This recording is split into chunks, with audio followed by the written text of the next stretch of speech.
Most people live as passengers on their own boat. They're carried by the currents of chance, pushed by circumstances and emotions they don't understand, guided by beliefs they've never questioned. But there comes a moment, a flash of lucidity, when the soul awakens and asks, "Who is truly steering my life?" That's the turning point. This is where the journey toward true wealth begins, not material wealth, but the wealth of consciousness, which later transforms into every other form of abundance. As Socrates said, "Know thyself, and you will know the universe and the gods." Every external transformation is born from an internal revolution. And that's what this first chapter is about. Recognizing yourself as the creator of your own reality. For centuries, we were taught to believe that life is something that happens to us. That fate, luck, the government, the boss, or circumstances are the true masters of our story. But the great thinkers, from Epictetus to Nietzsche, from Buddha to Ralph Waldo Emerson, taught the opposite. True freedom begins when you realize that you alone are responsible for how you respond to what happens. Epictetus, the Stoic philosopher, said, "It's not things themselves that disturb men, but their opinions about things." In other words, the world doesn't control you. Your thoughts shape how you see it, and how you see the world determines the decisions you make, which in turn define your destiny. Therefore, the first step is to take radical responsibility.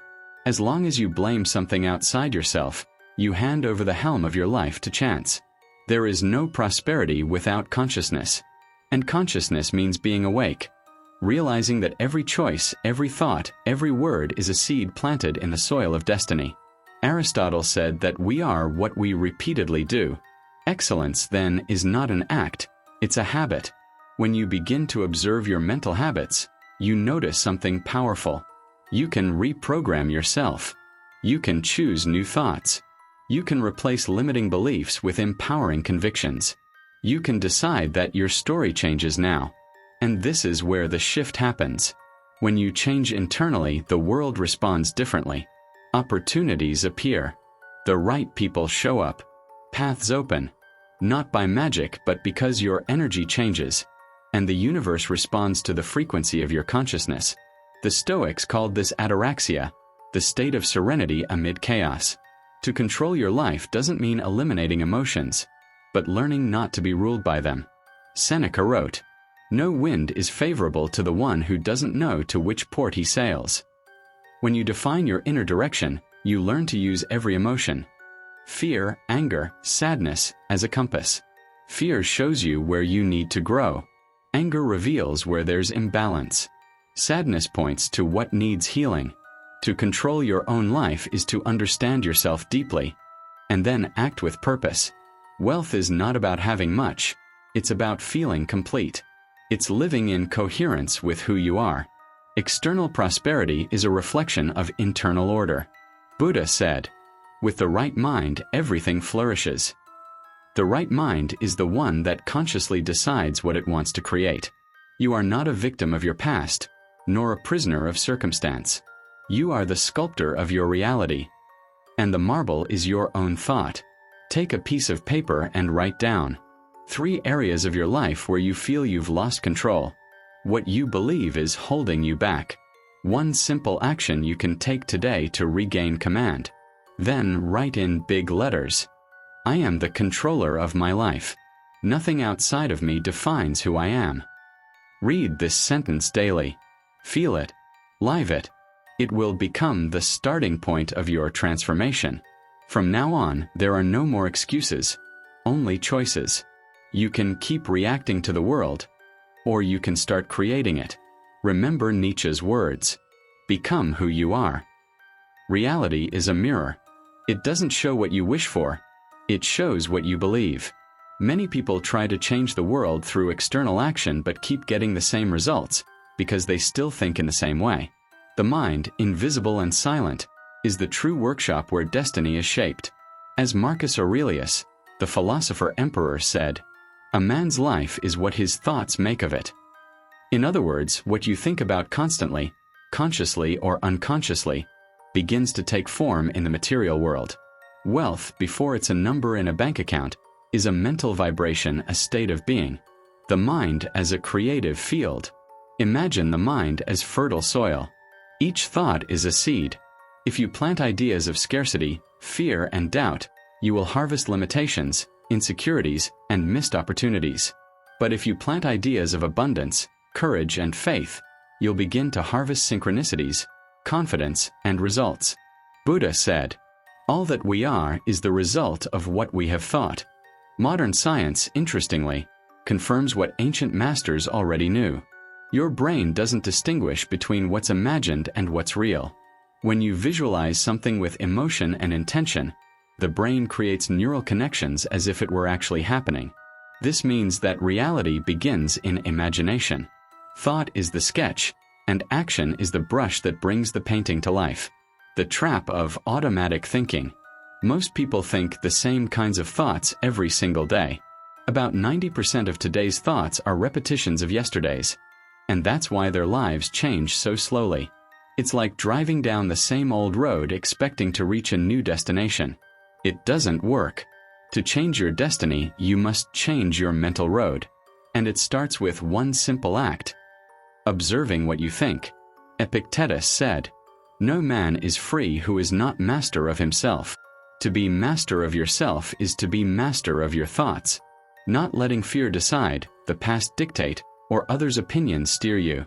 You become free when you learn to choose what to think. The practice of presence. The human mind loves chaos. It runs between the past and the future, forgetting the only point where power truly exists: the present. The now is the only moment where creation happens. It's where you can consciously choose a new thought, a new attitude, a new vibration. Eckhart Tolle, in The Power of Now, wrote, "The past has no power over the present moment." When you return to the present, you realize that nothing external controls you. Only the stories your mind insists on telling. Change the story and the plot of your life transforms. Reprogramming the mind for abundance. To create real wealth, you must replace the old mental pattern of scarcity with a new inner language. Repeat daily, "I am worthy of prosperity. Abundance surrounds me in all forms." My mind creates opportunities where others see obstacles. This isn't superstition, it's neuroscience. These affirmations build new neural pathways, opening space for different behaviors and perceptions. You begin to notice paths that were invisible before. Napoleon Hill, in Think and Grow Rich, wrote, "Whatever the mind of man can conceive and believe, it can achieve." Belief is the bridge between the invisible and the visible. Without belief, thought dies in the realm of ideas. With belief, it becomes reality. Wealth begins in a new state of mind. Poverty is not the absence of money. It's the absence of vision. Wealth is not merely possession. It's perception. A rich mind sees abundance where others see lack. It recognizes opportunity in every crisis. It understands that everything it desires already exists. It's just waiting to be reached by the right frequency. Nietzsche said, "Man is something that must be overcome." To overcome yourself is to elevate your own mind. To stop thinking small, to stop identifying with the limitations of the past, and to start thinking creatively, expansively, boldly. Practical exercise. The mirror of the mind. Take a mirror and look into your own eyes. Say firmly, "I am the creator of my reality. My mind is the field of my wealth." Observe what you feel: resistance, shame, doubt. These emotions are doors. Behind them lies your greatest blockage, and also your greatest power. Repeating this practice breaks your identification with your old self and begins to engrave a new mental identity, that of the conscious creator. Conclusion. The mind as your invisible fortune. Everything you need to create wealth already exists within you. The mind is invisible gold that, when refined, turns into tangible success. As Ralph Waldo Emerson said, "What lies behind us and what lies before us are tiny matters compared to what lies within us." Within you is a silent power, waiting to be awakened. From the moment you become the master of your thoughts, nothing outside of you can stop the flow of abundance. To think is to create the invisible plan. To act is to give form to the invisible. A rich mind means nothing if it remains stuck in imagination. Wealth is a dance between thought and movement, between the silence of consciousness and the sound of action. As Leonardo da Vinci said, movement is the principle of all life. Action is the bridge between the inner world and the outer world. Without it, dreams become dust on the shelves of the mind. With it, ideas take form, opportunities materialize, and the impossible begins to move toward you. The law of momentum. Life rewards those who move. Look at nature. The river that flows stays clean. The one that stops rots. Life is flow, and whoever doesn't flow stagnates. The difference between those who wish and those who achieve lies in the willingness to act without guarantees. What paralyzes most people is not a lack of ability, but a need for certainty. The universe does not reward fear, it rewards momentum. It responds to the energy of movement. Every step, no matter how small, creates invisible new possibilities. Ralph Waldo Emerson said, "Do the thing and you shall have the power." That is how action becomes magic.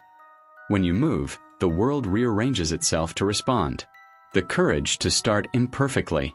Perfection is the trap of those who never begin. They wait for the right time, the ideal conditions, the definite sign. But life gives no guarantees. It responds to those who dare. Nietzsche said, "He who has a why can bear almost any how." The secret is not to wait for confidence before acting. It's to act until confidence appears. Action creates clarity. Every attempt teaches, refines, strengthens. Failure is not defeat. It's refinement. Think about it. How many ideas died in your mind because of fear of failure?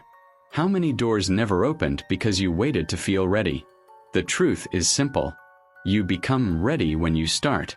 The power of consistency. A single action is like a spark, but consistent actions create fire. Aristotle said, "We are what we repeatedly do." Therefore, excellence is not an act, it's a habit. Consistency turns energy into results. The secret of great achievers is not explosive talent, but silent discipline. While many get excited and quit, the wise move forward one step at a time. Steady, discreet, unshakable. Daily action is a silent prayer to the universe saying, "I am committed." And the universe always responds to commitment. The cycle of creation. Think, feel, act, receive. Think, the birth of the idea. Feel, giving emotion and purpose to the idea. Act, turning energy into form. Receive, allowing the return to come to you. Most people stop at the second step. They feel but don't act. Others act but without intention. The power lies in harmony. When thought, emotion, and action move in the same direction. When you act in alignment with your consciousness, you create a magnetic field around yourself. Circumstances adjust, the right people appear, and luck, which was never random, manifests. Inspired action. The balance between reason and intuition. Action is not about doing for the sake of doing. True action comes from within, from the silence that listens to inner wisdom. The ancients called it intuition, the whisper of the spirit. It's that soft voice that says, "Go this way," even when logic disagrees. Intuition is the compass of the soul, and when you act in harmony with it, the path seems to open naturally. Lao Tzu wrote, "The wise man does not push the river. He flows with it." Inspired action is exactly that. Moving with the flow, not against it. Working hard, yes, but with lightness, direction, and consciousness. Practical exercise. Conscious movement. Choose one goal you've been postponing. Write down the smallest possible step you can take today. Something that moves you even 1 inch closer. Take that step now, even if it feels small.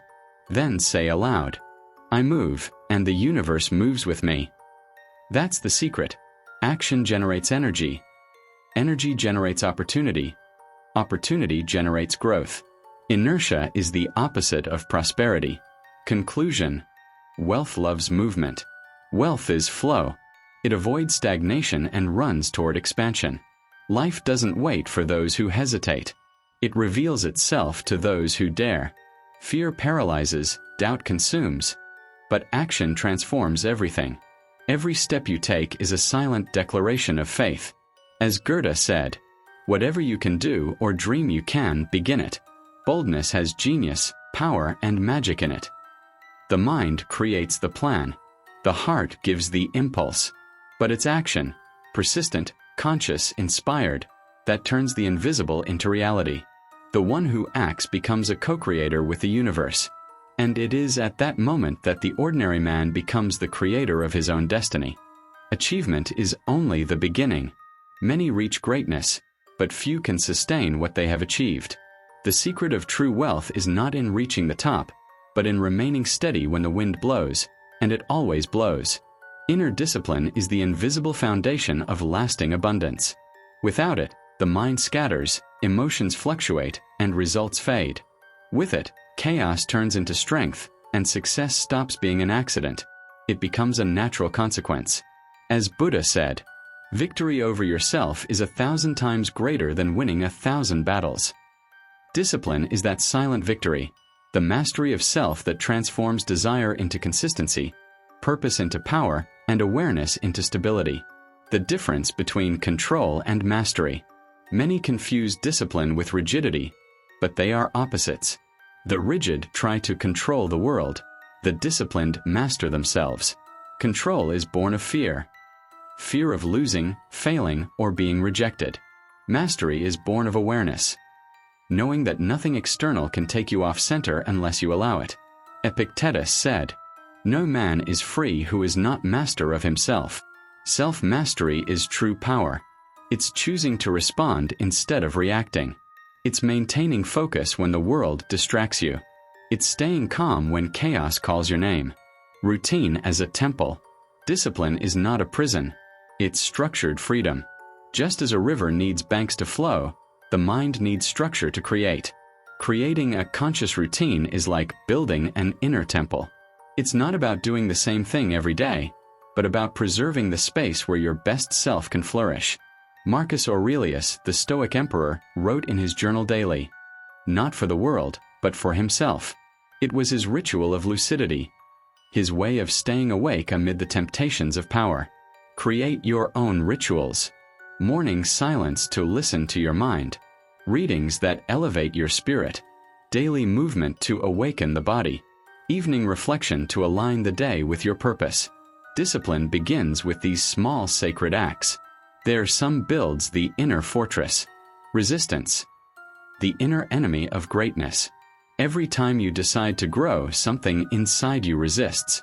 It's the voice of doubt, the sudden fatigue, the procrastination disguised as logic. Stephen Pressfield in The War of Art calls this resistance, the invisible force that tries to keep everything as it is. But resistance is a sign. It only appears when you're about to cross an important threshold.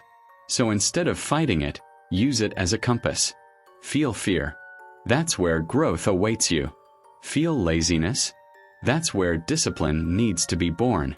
Greatness is built every time you act, even when you don't feel like it. Action in the face of resistance is what separates the student from the master. Serenity as supreme power. The modern world glorifies haste, but true strength lies in serenity.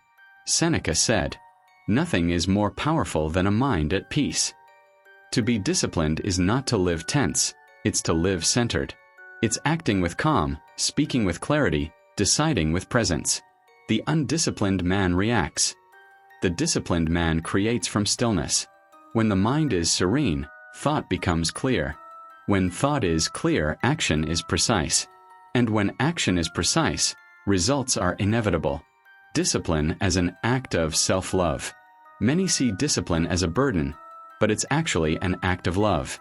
It's telling yourself, "I respect myself enough to keep my word." True freedom is not doing whatever you want. It's being capable of doing what's necessary. It's choosing the long term over instant pleasure. It's planting today what will only bloom tomorrow, because you trust who you're becoming. Nietzsche wrote, "Become who you are." And for that, you need loving discipline. Firm yet gentle, demanding yet wise. Practical exercise, the pact of consistency. Choose one area of your life where you want to grow: health, finances, purpose, self-control. Create a small but daily commitment that symbolizes your progress. Write and sign. I commit to my daily evolution. Every small act is a brick in the construction of my greatness. Read this pact every morning. And above all, keep it even when no one is watching. True discipline exists when no one is looking. Conclusion: the nobility of consistency. Wealth is born from awakening. It grows through movement. It flourishes through discipline. Without discipline, inner gold scatters. With it, the mind becomes an empire of serenity, strength, and focus. Discipline is the bridge between the man who dreams and the man who fulfills, between potential and fulfillment, between intention and legacy. Remember, the world bows before those who are consistent, because consistency is living proof that the spirit has conquered chaos. As Buddha said, all that we are is the result of what we have thought. What we think repeatedly, we become. And that is how your journey toward wealth ends, or rather begins. Not with haste, but with presence. Not with luck, but with discipline. Not with desire, but with decision. You are the controller of your life, the creator of your mind, and the architect of your fortune. And discipline is the key that keeps the gates of abundance forever open.